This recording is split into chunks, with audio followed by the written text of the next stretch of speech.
Hello, good morning po sa lahat. Ayan, ngayong umaga. Ngayon po ang schedule ni Dante sa kanyang follow-up check-up. Dito lang po sa Bud. Sa clinic ni Doc Flor. So, maaga po kami nagising para makapag-prepare po kami. Si Kuya James ay papasok din po ngayong araw. Ayan, si Kuya butang umakan ang sayang po. So, ayan, nagluto muna ako ng tortang talong. So, isasama na lang din siguro namin si Moises kasi wala naman siyang kasama dito. At magta-tricycle lang po kami para maaga po kami makarating po doon sa clinic ni Doc. Kasi hindi naman siya pwedeng mag-motor. So, tricycle na lang po yung kapitbahay namin dito ang pakyaw naman. So, ito sa kong talong. Dapat usan ako. Hindi na lang ka maligo. Ay, hindi na lang daw siya maliligo.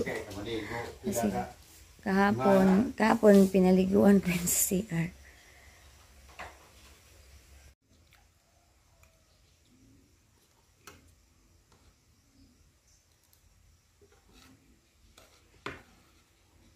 Be, dali na be. Pagkaw na rin be.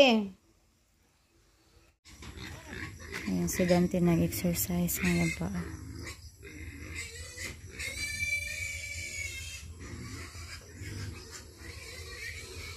Diri, libot-libot, ari.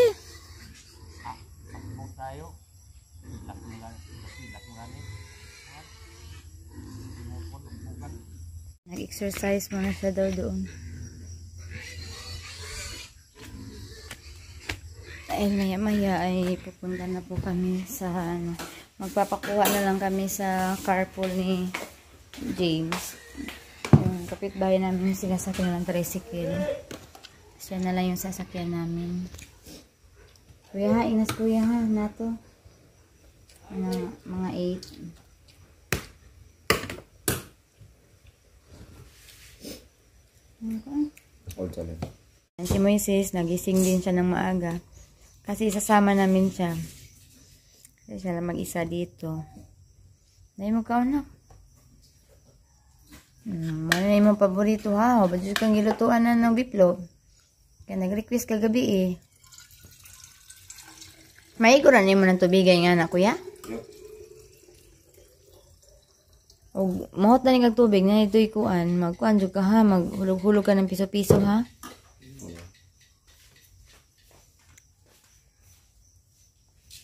Yung mga uniform, mga kuan pa siguro tayo mga uniform. Basig, Lunes na guro na. Kanana mo. Ikaw hindi. Basta ipabalik may din nato ha. Hindi ko maghatod niya ninyo. Na nga, mga 8. Sila mo, lakaw lang, mama, kuya. Si Dante, hinayaan ko na lang muna siyang mag-exercise sa labas. Kasi yun naman po talaga ang sabi ni Doc na dapat araw-araw or umaga dapat mag-exercise, i-exercise po yung mga paa niya. Para masanay ba na bumalik na sa dati yung kanyang ando. So yan, nandito na yung okay na ka dong? Ay na pa. Ay, nandito na si Nato. Ato, baby wipe up. Sa dong, anak unahan? Di, uy, murag ari siguro sa awahi pa. Murag sa awahi siguro na siya, kay murag lisod man des. Dira lang ni. Ay, magpikas chinilas aning.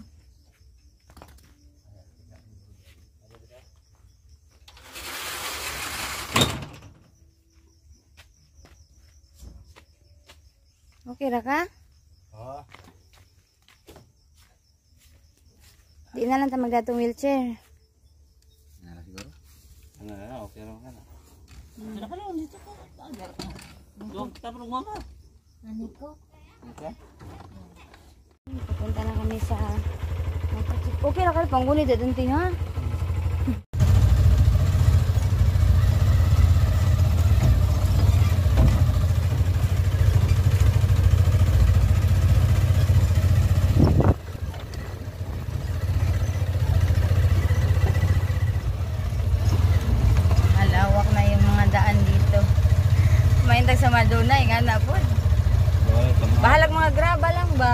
Makakalagot ng dosing, mga paman. Ay nga sila? Dosing giuna pag puro pes. No, lagi mga dito nga bravo Nga, ba kay di di ka man malubong. Di na malubong. Judo sa nga Ako ni. man sa dosing kawit takto na eh. Ay kuha ng pison da. Walang ito na graban. Bulan-bulan ka lang po.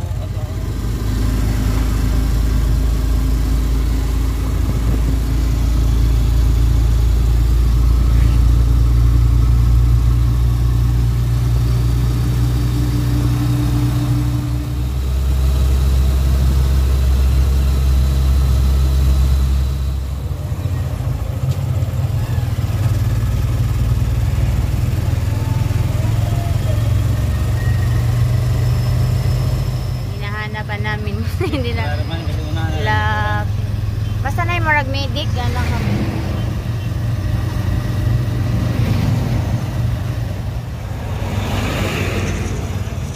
Para na po. Kumado kung kita niya eh. Ay, mga tala dito. Naon, bihil ko. Naman. Oo. Bihil kini ko. Diagnostic. Ay, Oo. mga dahil. Wala pa sa gila. Oh, really. Para jadi ay da. Ano ba? Ada rin kapatuan. Oh, tapa lagi na sa lakanan. Oh. Marag pa na dahil siya. Okay na kang Ayun, nandito na kami. lagi sa lakanan nila na sa school. Nahanap din. Ano din ay sik? Isa, ibutan sa sulod.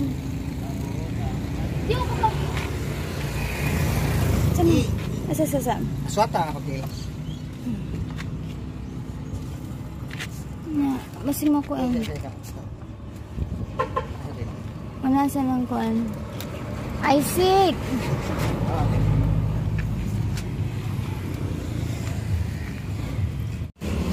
Narabayero pa.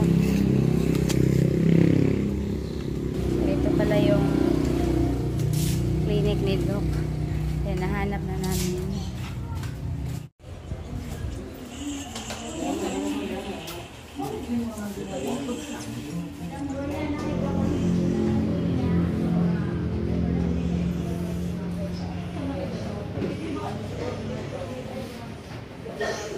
Nangangalay na rin yung paan niya.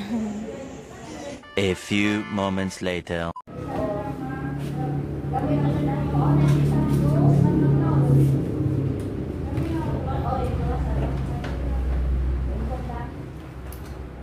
Ay, ano ang dudula siya? Hindi sakit pa? May iban mo rin dito.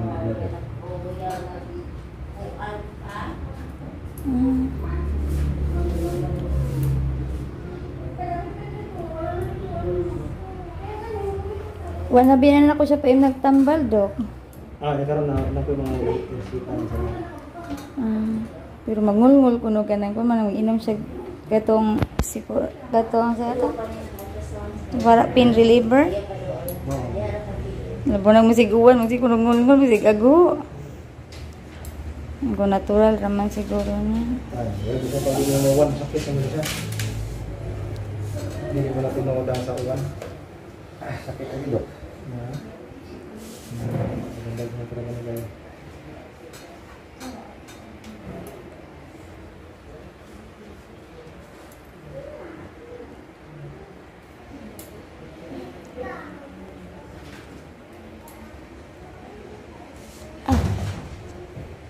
Ay.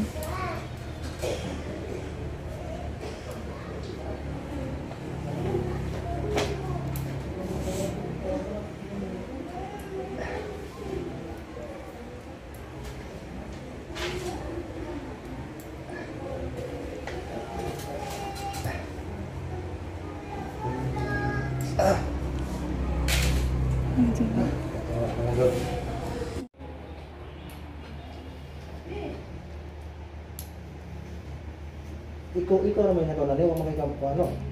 Kahit kapang ta. Siya Dok.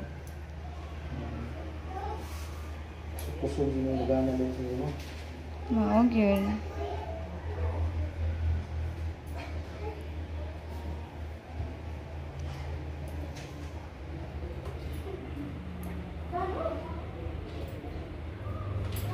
Nagsugo gyud siya.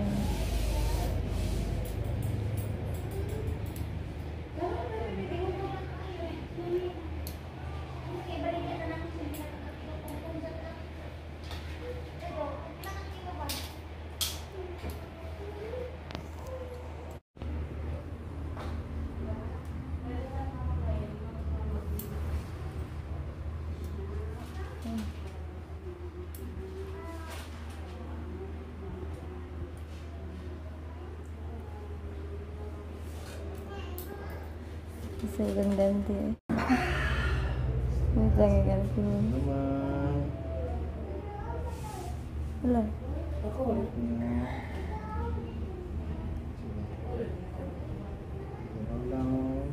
Nakaroon pa nga gitang-tang pa yun. Nasa nag-i... Ano ba? Ilakaw-lako.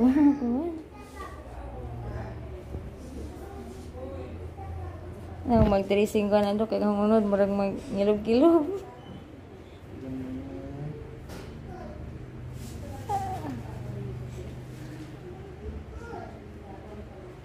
Last na dyan.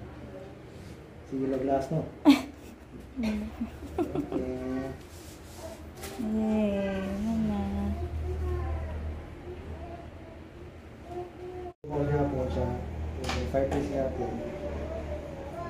Alam sa mabulitan niyo. Ano siya kung mabulitan. After sugod sa 5 days kita ka rin. Ito kayo gamay rin.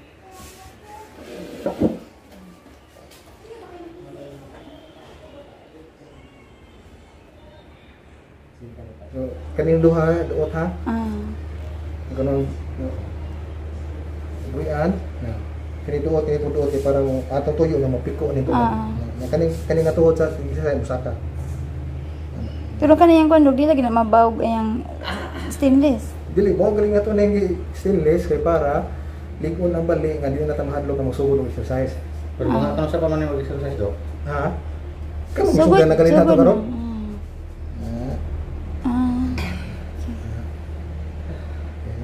Mga pila kay nga kuan mo. Dili kay nga nang masyan 10 minutes buntag to hapon.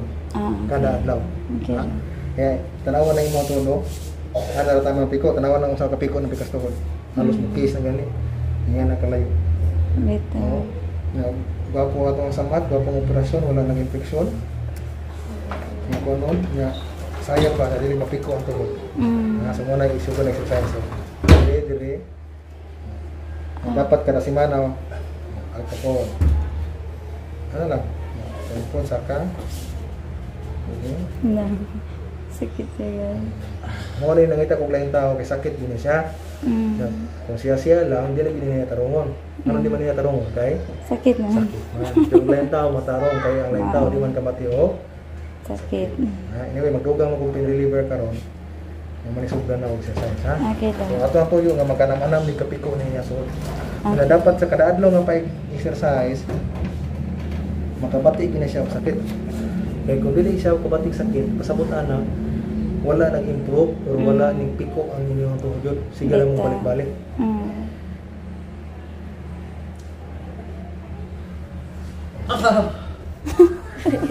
Straight.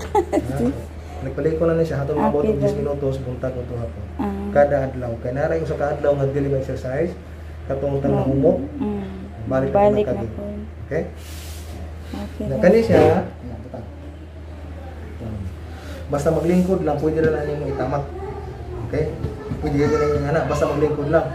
Pero once nga mo tindog, samot na makalakaw-lakaw, magkunon, gamay ra gyud ang itukod diri gyud sa conscious. Okay? Pero dili ang paglakaw-lakaw ang importante nimo karon, ha? Ang importante nga focus nimo karon kanang pag-exercise sa mga tuhod. So dili importante nga matulog silingan. Dili kasi mo balay. So TV siya. Ano? Kaya among i-focus karon, inyong i-focus karon pagpiko-piko sa tuhod. Okay lang. Okay? Okay. Kanon kay hangtod na dili mapukuan ng tuhod. Walay pulos na. Ayan guys, tapos na si Dante na mag follow up, check up. Ayan. Tinanggal na pala ni Doc talaga yung ano, yung tahi no, mga stapler. Talagang ang sakit-sakit daw. Tapos ano,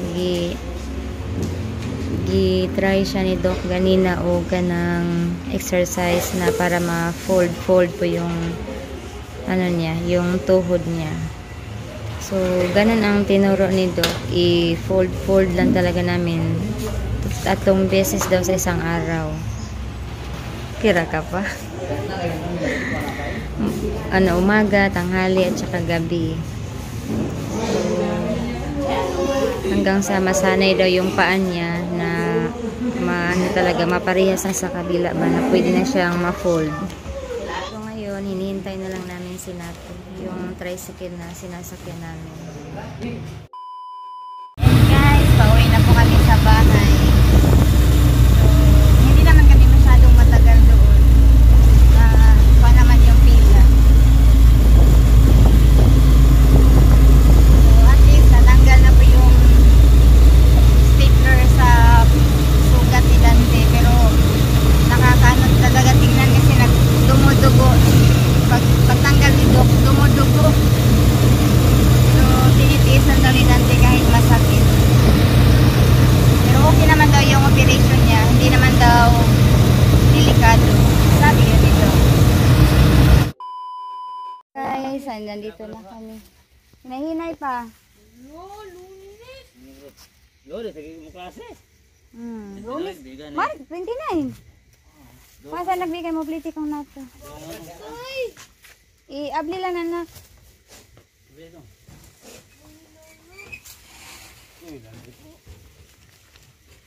Clearance mo. Wala pa daw. Clearance ba? Yung nahuman naman yung muhang kuan. Ang sabali. Ano ba tayo? Ay, salamat. Okay na doon mong... Dong, okay na dong? Oh, kira. Salamat na ara. Salamat. Thank you, Nad. At ito po yung mga gamot na binili namin kanina para kay Dante. Ito yung Silicosib, yung pain reliever po. Tapos, ito naman, Caltrate Advance. Ito po yung para sa buto daw niya. Ayan, cholecalciferol minerals.